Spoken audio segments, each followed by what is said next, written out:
آج ہم بات کریں گے چوری کے جرم پر مجموعہ تعزیرات پاکستان 1860 کی روشنی میں۔ قانون کی نظر میں چوری کا مطلب صرف کسی کی چیز اٹھا لینا نہیں ہے، بلکہ اس کی ایک باقاعدہ تعریف اور شرائط ہیں۔ تو آئیے دیکھتے ہیں کہ قانون چوری کو کیسے بیان کرتا ہے اور یہ جرم کب ثابت ہوتا ہے۔ تو قانون کی دفعہ 378 چوری کی بنیادی تعریف بتاتی ہے۔ بہت سیدھے الفاظ میں سمجھیں تو اگر کوئی شخص بددیانتی کے ساتھ کسی دوسرے کی کوئی منقولہ جائیداد یعنی موویبل پراپرٹی اس کی رضامندی کے بغیر لے جائے تو یہ چوری کہلائے گی۔ اس تعریف میں چند چیزیں بہت اہم ہیں: نیت کا بددیانتی پر مبنی ہونا، چیز کا منقولہ ہونا اور اجازت کا نہ ہونا۔ کسی بھی عمل کو چوری قرار دینے کے لیے قانون نے 5 لازمی شرائط رکھی ہیں۔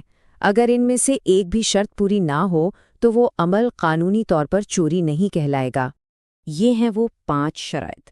سب سے پہلے بددیانت نیت کا ہونا، دوسرا جائیداد کا منقولہ یعنی حرکت کرنے کے قابل ہونا، تیسرا اسے کسی کے قبضے سے ہٹایا جائے، چوتھا یہ سب کچھ رضامندی کے بغیر ہو، اور پانچواں اس چیز کو حرکت دی جائے۔ آئیے ان سب کو ایک ایک کر کے سمجھتے ہیں۔ دیکھیں، سب سے پہلی اور سب سے اہم شرط ہے بددیانتی پر مبنی نیت۔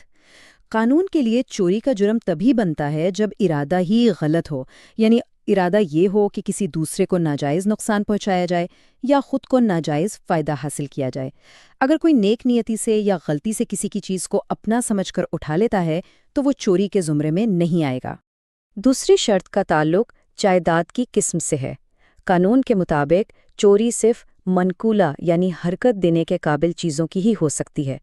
اس کا مطلب یہ ہوا کہ زمین، گھر یا زمین سے جڑی کوئی بھی چیز مطلب اموویبل پراپرٹی چوری نہیں ہو سکتی۔ ان کے لیے دوسرے قوانین لاگو ہوتے ہیں۔ تیسرا اہم نقطہ ہے قبضے سے نکالنا۔ یہاں قانون ملکیت اور قبضے میں واضح فرق کرتا ہے۔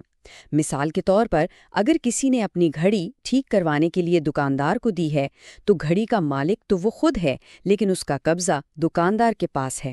اب اگر کوئی وہ گھڑی دکان سے چراتا ہے تو اس نے وہ گھڑی دکاندار کے قبضے سے چرائی ہے اور یہ چوری کا جرم تصور ہوگا۔ چوتھی شرط بالکل واضح ہے: رضامندی کا نہ ہونا۔ جس شخص کے قبضے میں وہ چیز ہے اس کی اجازت کے بغیر اسے ہٹانا ضروری ہے۔ اگر قابض شخص نے اسے لینے کی اجازت دی ہے، چاہے وہ مالک ہو یا نہ ہو، تو یہ عمل چوری کے زمرے میں نہیں آئے گا۔ اور اب آتی ہے 5ویں اور آخری شرط: حرکت دینا۔ یہ نقطہ بہت دلچسپ ہے۔ قانون یہ کہتا ہے کہ چوری کا جرم اسی لمحے مکمل ہو جاتا ہے جب اس چیز کو لے جانے کی نیت سے ذرا سا بھی حرکت دی جائے۔ یہ ضروری نہیں کہ چور وہ چیز لے کر بھاگنے میں کامیاب ہو جائے، بس اس چیز کو اس کی جگہ سے ہلانا یہی کافی ہے۔ یہ مثال اس نقطے کو بالکل صاف کر دیتی ہے۔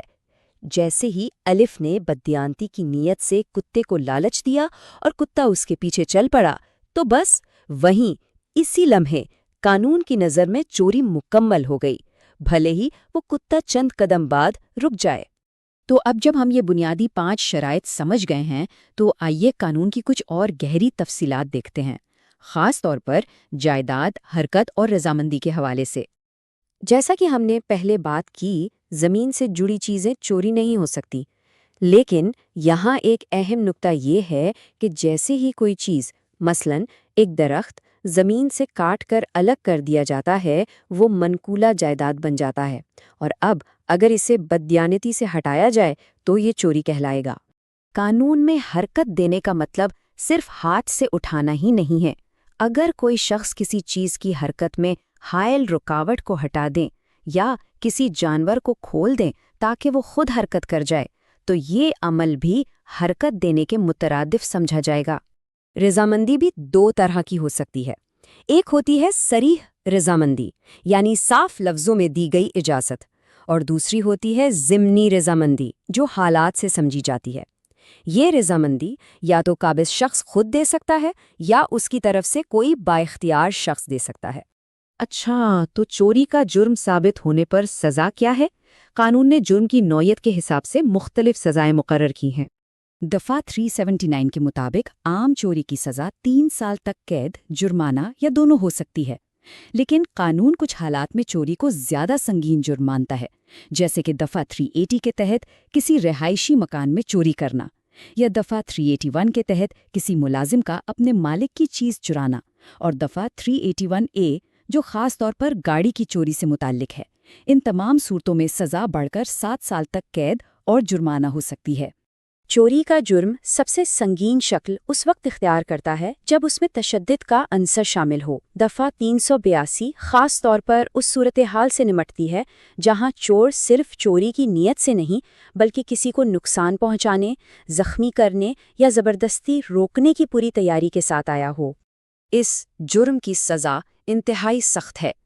اس میں 10 سال تک کی قید بامشقت اور ساتھ ہی جرمانہ بھی عائد کیا جاتا ہے۔